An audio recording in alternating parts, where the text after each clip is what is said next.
जय हिंद साथियों। तो कैसे हैं आप सभी। आशा करते हैं कि आप सभी स्वस्थ होंगे और अपने अपने स्टडी में व्यस्त होंगे। साथियों, आज की इस वीडियो में हम यूपी होमगार्ड या यूपी पुलिस या यूपीएसआई इन सभी इंपॉर्टेंट एग्जाम के लिए जो इसका सिलेबस है सामान्य ज्ञान, तो सामान्य ज्ञान के अंतर्गत एक टॉपिक आता है विज्ञान। तो आज हम साइंस या विज्ञान के टॉप 100 MCQs को कवर करने वाले हैं। तो वीडियो को पूरा देखिएगा और सभी क्वेश्चन को हल करने की कोशिश करिएगा। तो चलिए देखते हैं। ज़्यादा हार्ड क्वेश्चन नहीं आते, जो है मॉडरेट लेवल के क्वेश्चन हम जो है लाए हैं। तो इजी क्वेश्चन है सभी लगभग। तो आपको इसमें से लगभग 85 से 90 क्वेश्चन के आंसर अवश्य मालूम होना चाहिए। तो चलिए शुरू करते हैं और आप बताइएगा कि आपके सेट से कितने क्वेश्चन के आंसर राइट थे। तो चलिए शुरू करते हैं। किसी वस्तु की जड़त्व की माप किस पर निर्भर करती है। तो कोई भी यदि वस्तु है तो उस पर किस प्रकार का जड़त्व है, कैसा जड़त्व है, तो उसकी माप किस प्रकार पर निर्भर करती है। तो यह निर्भर करती है उसके द्रव्यमान पर। तो ऑप्शन 20 क्वेश्चन का द्रव्यमान करेक्ट आंसर हो जाएगा। चलिए नेक्स्ट क्वेश्चन देखते हैं। क्वेश्चन नंबर 2 है, न्यूटन का प्रथम नियम किसे प्रभाषित करता है।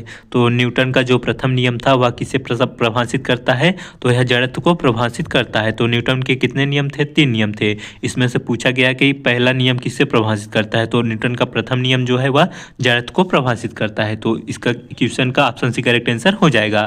अगला क्वेश्चन देखते हैं। क्वेश्चन नंबर 3 है, कार्य का एसआई मात्रक क्या है। तो कार्य का एसआई मात्रक पूछा गया क्या होता है। तो कार्य का एसआई मात्रक जूल होता है। तो जूल ऑप्शन बी इस क्वेश्चन का करेक्ट आंसर हो जाएगा। अगला क्वेश्चन देखते हैं। क्वेश्चन नंबर 4 है, शक्ति का एसआई इकाई क्या है। तो पावर जिसे शक्ति कहते हैं, एसआई इकाई पूछा गया क्या होता है। तो शक्ति का एसआई इकाई वाट होता है। तो ऑप्शन सी इस क्वेश्चन का करेक्ट आंसर हो जाएगा। अगला क्वेश्चन देखते हैं। क्वेश्चन नंबर 5 है, विद्युत धारा की एसआई इकाई क्या है। तो विद्युत धारा की एसआई इकाई क्या होती है। तो करेक्ट आंसर हो जाएगा ऑप्शन सी, यानी एम्पियर जो होती है विद्युत धारा की एसआई इकाई होती है। तो ऑप्शन सी करेक्ट हो जाएगा। अगला क्वेश्चन देखते हैं। क्वेश्चन नंबर 6 है, ओम का नियम किसके बीच संबंध बताता है। तो ओम का नियम किसके किसके बीच संबंध बताता है। तो करेक्ट आंसर हो जाएगा वोल्टेज और धारा के बीच ओम का नियम संबंध बताता है। तो ऑप्शन सी इस क्वेश्चन का करेक्ट आंसर हो जाएगा, यानी V इक्वल टू IR के मध्य जो है ओम का नियम लगता है। चलिए नेक्स्ट क्वेश्चन देखते हैं। क्वेश्चन नंबर 7 है, प्रकाश का वेग निर्वात में लगभग कितना होता है। तो निर्वात में प्रकाश का वेग जो लगभग होता है वह 3 × 10⁻8 मीटर पर सेकेंड निर्वात में प्रकाश का वेग होता है। तो ऑप्शन सी इस क्वेश्चन का करेक्ट आंसर हो जाएगा। अगला क्वेश्चन देखते हैं। क्वेश्चन नंबर 8 है, ध्वनि तरंग किस प्रकार की तरंग है। तो ध्वनि तरंगे किस प्रकार की तरंगे होती हैं। तो यह एक प्रकार की अनुदैर्ध्य तरंगे होती हैं ध्वनि तरंगे। तो ऑप्शन सी इस क्वेश्चन का करेक्ट आंसर हो जाएगा। अगला क्वेश्चन देखते हैं। क्वेश्चन नंबर 9 है, प्रत्यावर्ती धारा AC का आविष्कार किसने किया। तो प्रत्यावर्ती धारा AC करंट अल्टरनेटिंग करंट का आविष्कार किसके द्वारा किया गया था। तो यह आविष्कारक हैं टेस्ला के द्वारा जो है AC करंट का आविष्कार किया गया था। तो इस क्वेश्चन का ऑप्शन सी करेक्ट आंसर हो जाएगा। अगला क्वेश्चन देखते हैं। क्वेश्चन नंबर 10 है, ट्रांसफार्मर किस सिद्धांत पर कार्य करता है।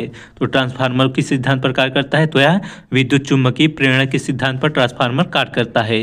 तो ऑप्शन सी इस क्वेश्चन का करेक्ट आंसर हो जाएगा। अगला क्वेश्चन देखते हैं। क्वेश्चन नंबर 11 है, आवृत्ति की इकाई क्या है। तो आवृत्ति की इकाई क्या होती है। करेक्ट आंसर हो जाएगा हर्ट्ज। आवृत्ति की इकाई होती है हर्ट्ज। तो ऑप्शन बी इस क्वेश्चन का करेक्ट हो जाएगा। नेक्स्ट क्वेश्चन देखते हैं। क्वेश्चन नंबर 12 है, उत्तल दर्पण का प्रयोग कहाँ होता है। तो उत्तल दर्पण का प्रयोग मुख्यतः कहाँ किया जाता है। तो वाहन के रेयर व्यू में जो है उत्तल दर्पण का प्रयोग किया जाता है। तो आप लोगों को ऑप्शन के अकॉर्डिंग बता रहे हैं। तो देखिए दाढ़ी बनाने में जो है उत्तल का नहीं अवतल लेंस का प्रयोग किया जाता है, ये रॉन्ग हो जाएगा। सूक्ष्मदर्शियों में भी बड़े बड़े लेंस का प्रयोग किया जाता है और दूरदर्शियों में भी नहीं किया जाता। तो ऑप्शन के अकॉर्डिंग हो जाएगा वाहनों के जो सामने फ्रंट में लगा रहते हैं मिरर, उसमें जो है उत्तल दर्पण का प्रयोग किया जाता है। चलिए नेक्स्ट क्वेश्चन देखते हैं। क्वेश्चन नंबर 13 है, लेजर प्रकाश की विशेषता क्या है।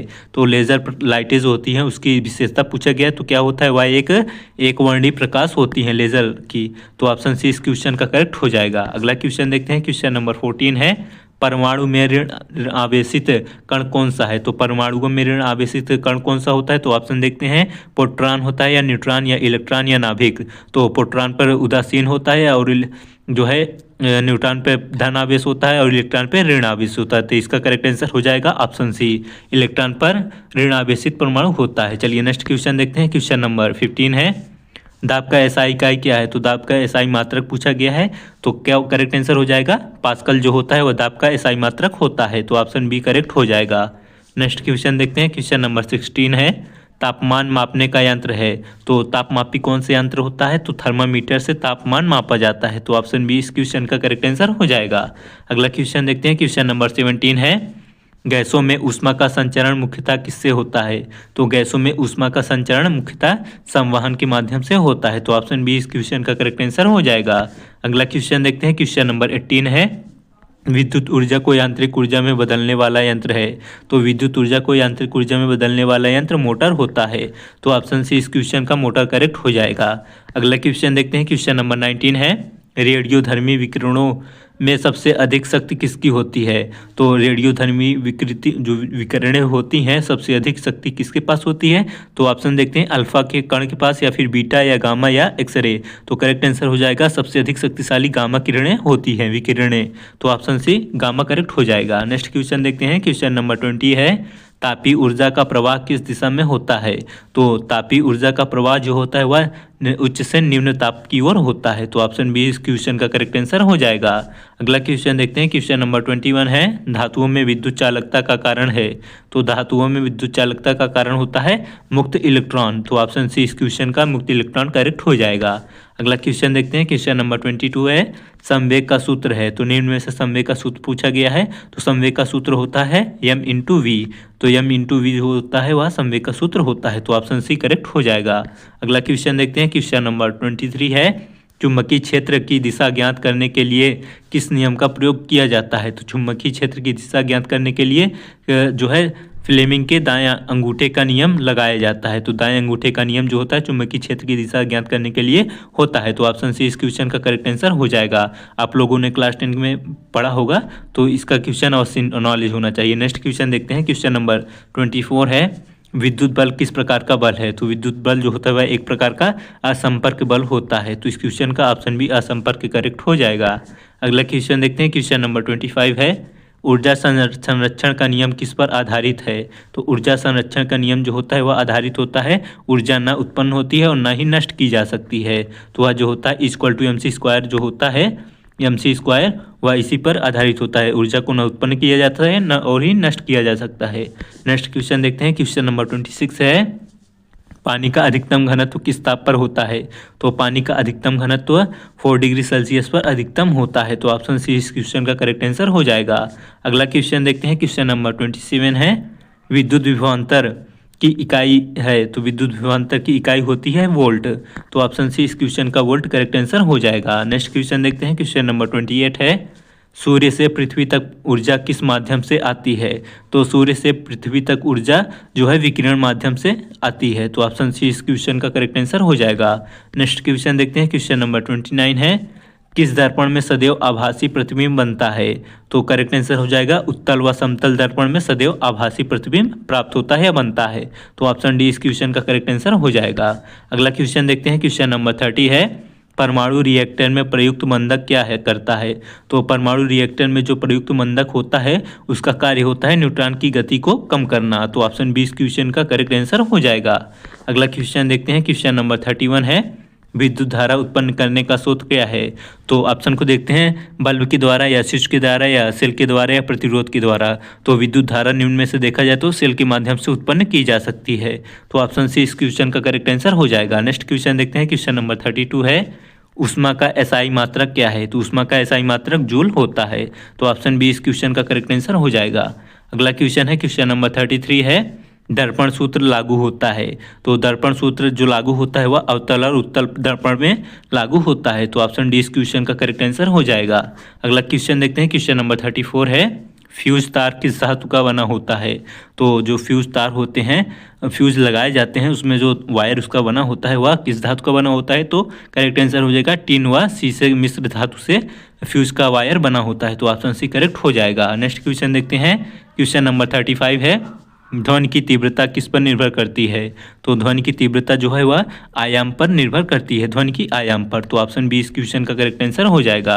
अगला क्वेश्चन देखते हैं, क्वेश्चन नंबर 36 है, अब लगता है केमिस्ट्री के पार्ट आ गया है, तो अब लगभग जो है 36 से केमिस्ट्री से क्वेश्चन शुरू होंगे। तो देखते हैं 36 नंबर क्वेश्चन का, परमाणु संख्या किसे दर्शाती है? तो परमाणु संख्या जो दर्शाती है वह प्रोटॉनों की संख्या को दर्शाती है। तो ऑप्शन ए इस क्वेश्चन का करेक्ट आंसर हो जाएगा।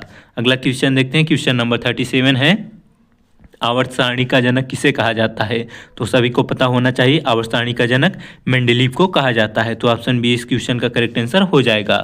अगला क्वेश्चन देखते हैं, क्वेश्चन नंबर 38 है, जल का रासायनिक सूत्र क्या है? तो बच्चों वाला क्वेश्चन है, जल का रासायनिक सूत्र क्या होता है? तो जल का रासायनिक सूत्र H2O होता है। तो ऑप्शन ए इस क्वेश्चन का H2O करेक्ट आंसर हो जाएगा। अगला क्वेश्चन है क्वेश्चन नंबर 39 है, अम्ल का स्वाद कैसा होता है? तो ये भी बच्चों वाला क्वेश्चन ही है। तो अम्ल का स्वाद खट्टा होता है, सभी को पता होगा। तो ऑप्शन सी करेक्ट हो जाएगा। अगला क्वेश्चन देखते हैं, क्वेश्चन नंबर 40 है, पीएच का मान सेवन से कम होने पर पदार्थ होता है।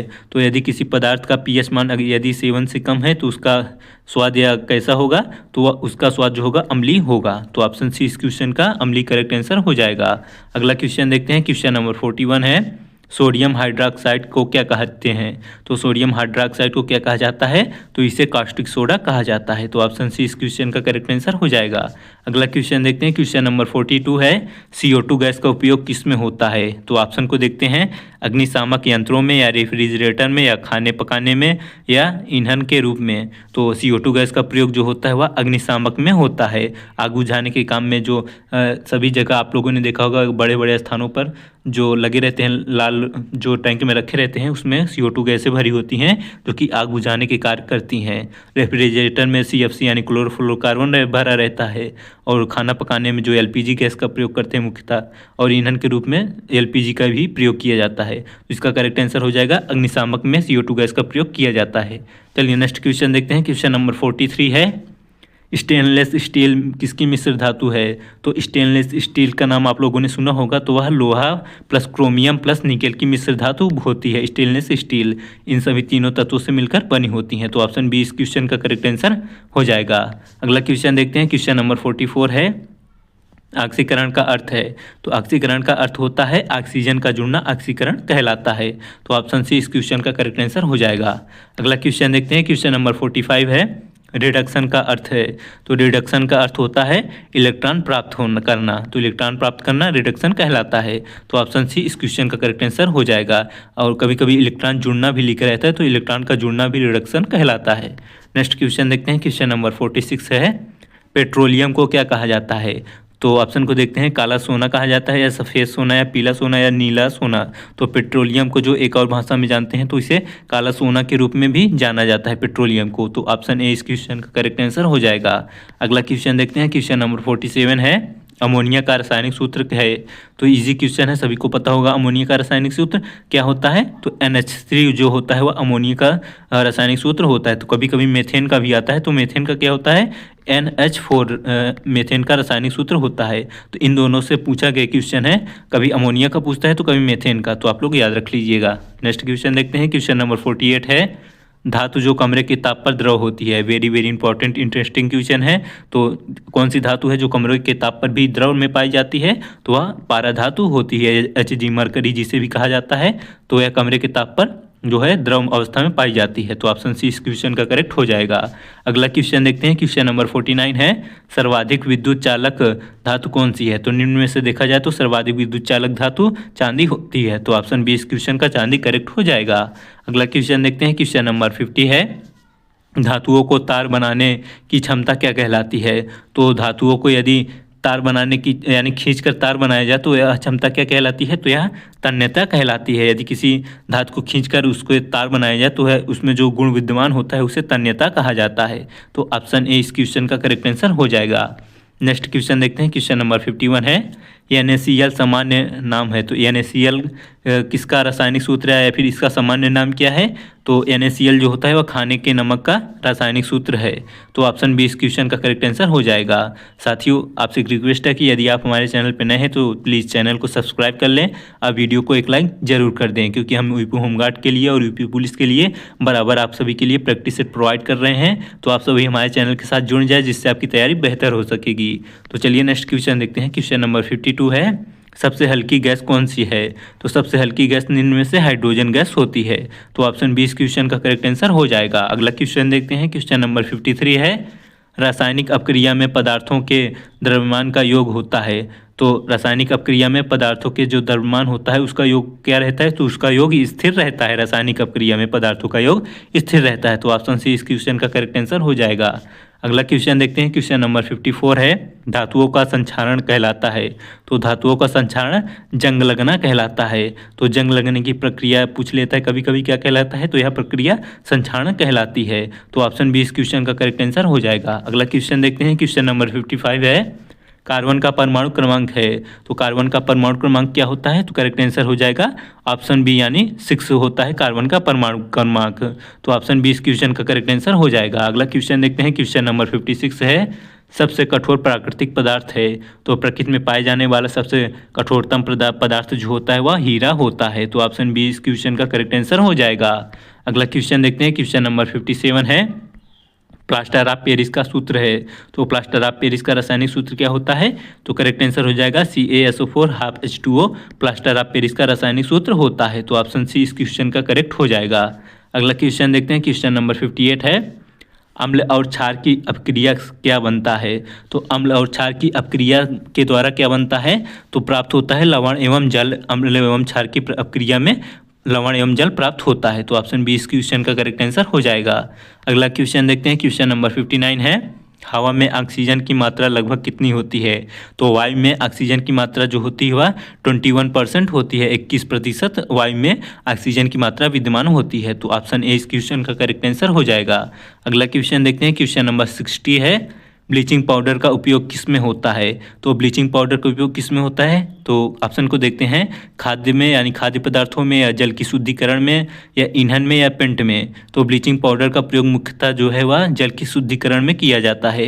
कीटाणुनाशक होता है ब्लीचिंग पाउडर, तो इसलिए जो है जो पानी की टंकियाँ होती हैं शहरों में बड़ी बड़ी, उसमें जो है ब्लीचिंग पाउडर का भी उपयोग किया जाता है। तो ऑप्शन बी इस क्वेश्चन का करेक्ट आंसर हो जाएगा, जल की शुद्धिकरण में। नेक्स्ट क्वेश्चन देखते हैं, क्वेश्चन नंबर 61 है, नाइट्रोजन चक्र किससे संबंधित होता है।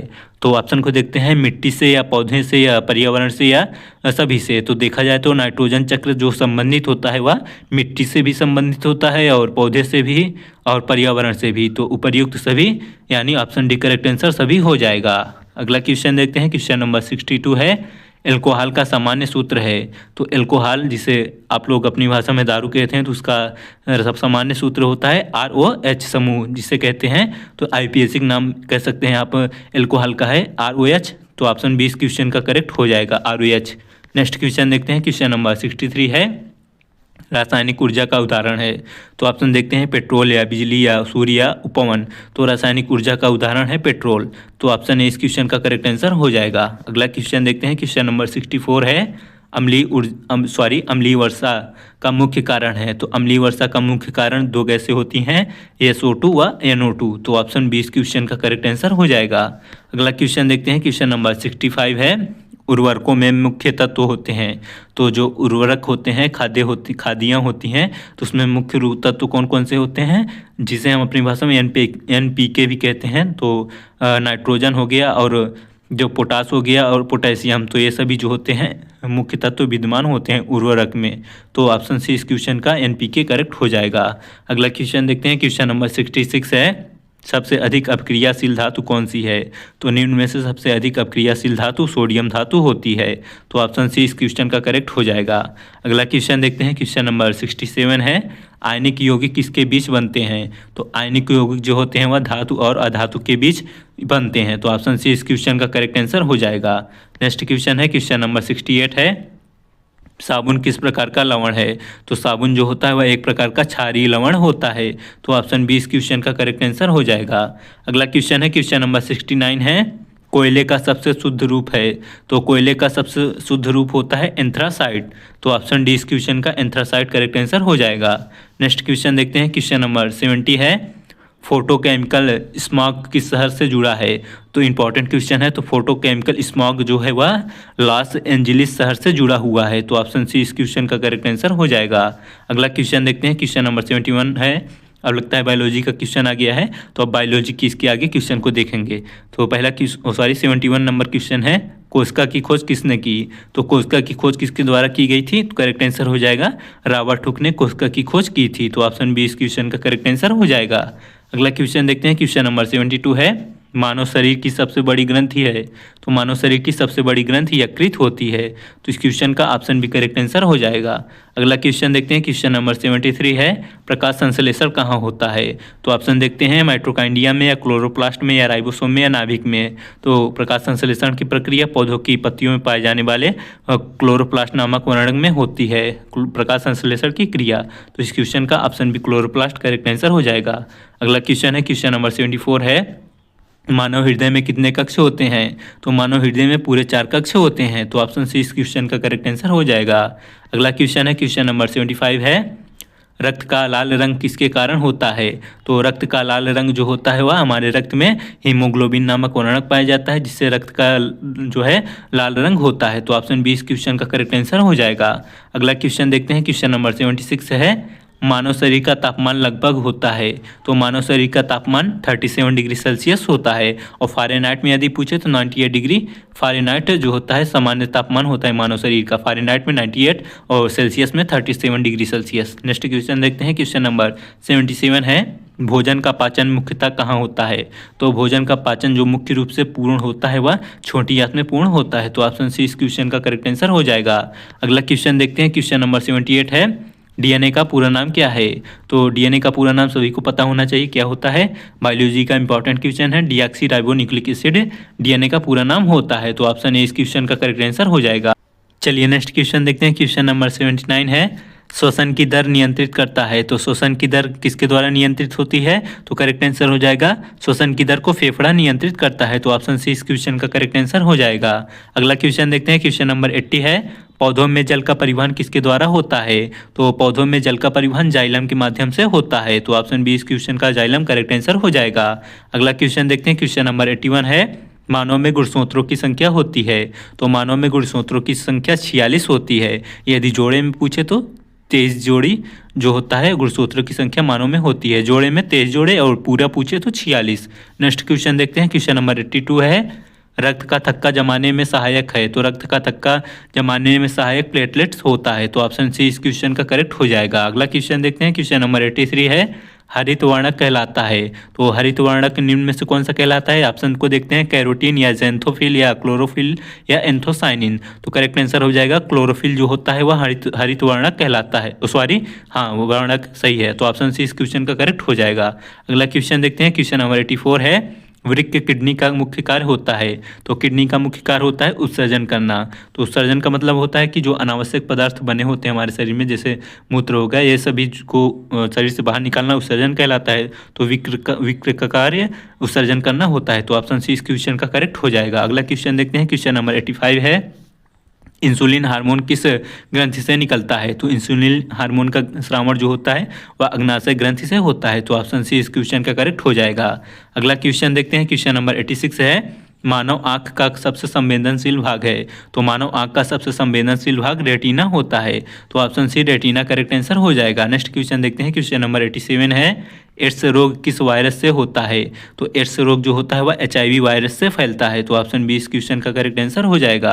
अगला क्वेश्चन देखते हैं, क्वेश्चन नंबर 88 है, शरीर में ऑक्सीजन का परिवहन करता है? तो शरीर में ऑक्सीजन का परिवहन हीमोग्लोबिन के द्वारा होता है। तो ऑप्शन बी इस क्वेश्चन का हीमोग्लोबिन करेक्ट आंसर हो जाएगा।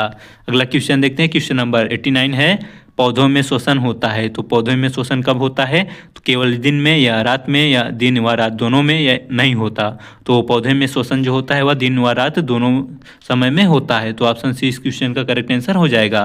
अगला क्वेश्चन देखते हैं, क्वेश्चन नंबर 90 है, सबसे बड़ा अंग ऑर्गन कौन सा है? तो निम्न में से सबसे बड़ा अंग पूछा गया है, तो त्वचा जो होता है सबसे बड़ा अंग होता है। तो ऑप्शन बी इस क्वेश्चन का करेक्ट आंसर हो जाएगा। अगला क्वेश्चन देखते हैं, क्वेश्चन नंबर 91 है, विटामिन सी की कमी से होता है? तो विटामिन सी की कमी से कौन सा रोग होता है? तो करेक्ट आंसर हो जाएगा, स्कर्वी रोग विटामिन सी की कमी से होता है। ऑप्शन बी इसका करेक्ट आंसर हो जाएगा। अगला क्वेश्चन देखते हैं, क्वेश्चन नंबर 92 है, विटामिन डी की कमी से रोग होता है? तो विटामिन डी की कमी से कौन सा रोग होता है? तो विटामिन डी की कमी से रिकेट्स या सूखा रोग होता है। तो ऑप्शन ए इस क्वेश्चन का करेक्ट आंसर हो जाएगा। अगला क्वेश्चन देखते हैं, क्वेश्चन नंबर 93 है, मानव में मूत्र का निर्माण कहाँ होता है? तो मानव में मूत्र का निर्माण विक्र में होता है। तो ऑप्शन सी इस क्वेश्चन का करेक्ट आंसर हो जाएगा। अगला क्वेश्चन देखते हैं, क्वेश्चन नंबर 94 है, मस्तिष्क का कौन सा भाग संतुलन बनाए रखता है? तो करेक्ट आंसर हो जाएगा मस्तिष्क का सेरिबेलम भाग जो होता है वह संतुलन बनाए रखता है। तो ऑप्शन बी इस क्वेश्चन का करेक्ट आंसर हो जाएगा। अगला क्वेश्चन देखते हैं, क्वेश्चन नंबर 95 है, रक्त समूह की खोज किसने की? तो रक्त समूह की खोज कार्ल लैंडस्टीनर ने की थी। तो ऑप्शन ए इस क्वेश्चन का करेक्ट आंसर हो जाएगा। अगला क्वेश्चन देखते हैं, क्वेश्चन नंबर 96 है, पौधों में गैसों का आदान प्रदान होता है। तो पौधों में गैसों का आदान प्रदान जो होता है वह स्टोमेटा, जिसे रंध्र कहा जाता है, इसी के माध्यम से पौधों में गैसों का आदान प्रदान होता है। तो ऑप्शन सी इस क्वेश्चन का करेक्ट आंसर हो जाएगा। अगला क्वेश्चन है, क्वेश्चन नंबर 97 है, सबसे छोटी हड्डी कौन सी है? तो इजी क्वेश्चन है, कई बार बता भी चुके हैं आप लोगों को सेट में। तो सबसे छोटी हड्डी मानव की कौन सी है? तो आप लोग इसका क्वेश्चन का आंसर कमेंट बॉक्स में बताइएगा कि मानव की सबसे छोटी हड्डी कौन सी है। नेक्स्ट क्वेश्चन देखते हैं, क्वेश्चन नंबर 98 है, मानव में सबसे अधिक पाए जाने वाला तत्व है। तो मानव में सबसे अधिक मात्रा में विद्यमान तत्व ऑक्सीजन होता है। तो ऑप्शन बी इस क्वेश्चन का करेक्ट आंसर हो जाएगा। अगला क्वेश्चन देखते हैं, क्वेश्चन नंबर 99 है, रोग फैलाने वाला मच्छर है। तो ऑप्शन देखते हैं, क्यूलेक्स मच्छर होता है या एडीज या एनाफिलीज या सभी? तो देखा जाए तो क्यूलेक्स मच्छर भी रोग फैलाता है और मादा एडीज और मादा एनाफिलीज ये सभी मच्छर जो होते हैं वह रोग के कारक होते हैं। तो ऑप्शन डी करेक्ट हो जाएगा, यानी सभी मच्छर। चलिए नेक्स्ट एंड लास्ट क्वेश्चन देखते हैं, क्वेश्चन नंबर 100 है, जैव विविधता का सबसे समृद्ध क्षेत्र है कहलाता है। तो जैव विविधता का सबसे समृद्ध क्षेत्र वर्षा वन कहलाता है। तो ऑप्शन सी वर्षा वन करेक्ट हो जाएगा। तो साथियों ये थे आपके होमगार्ड व यूपी पुलिस या यूपीएसआई इन सभी के जीके के सामान्य विज्ञान के इंपॉर्टेंट टॉप 100 क्वेश्चन आंसर्स। तो वीडियो को एक लाइक और चैनल को सब्सक्राइब अवश्य कर दें और जाते जाते वीडियो के कमेंट बॉक्स में एक प्यारा सा कमेंट जरूर छोड़ जाएं। धन्यवाद।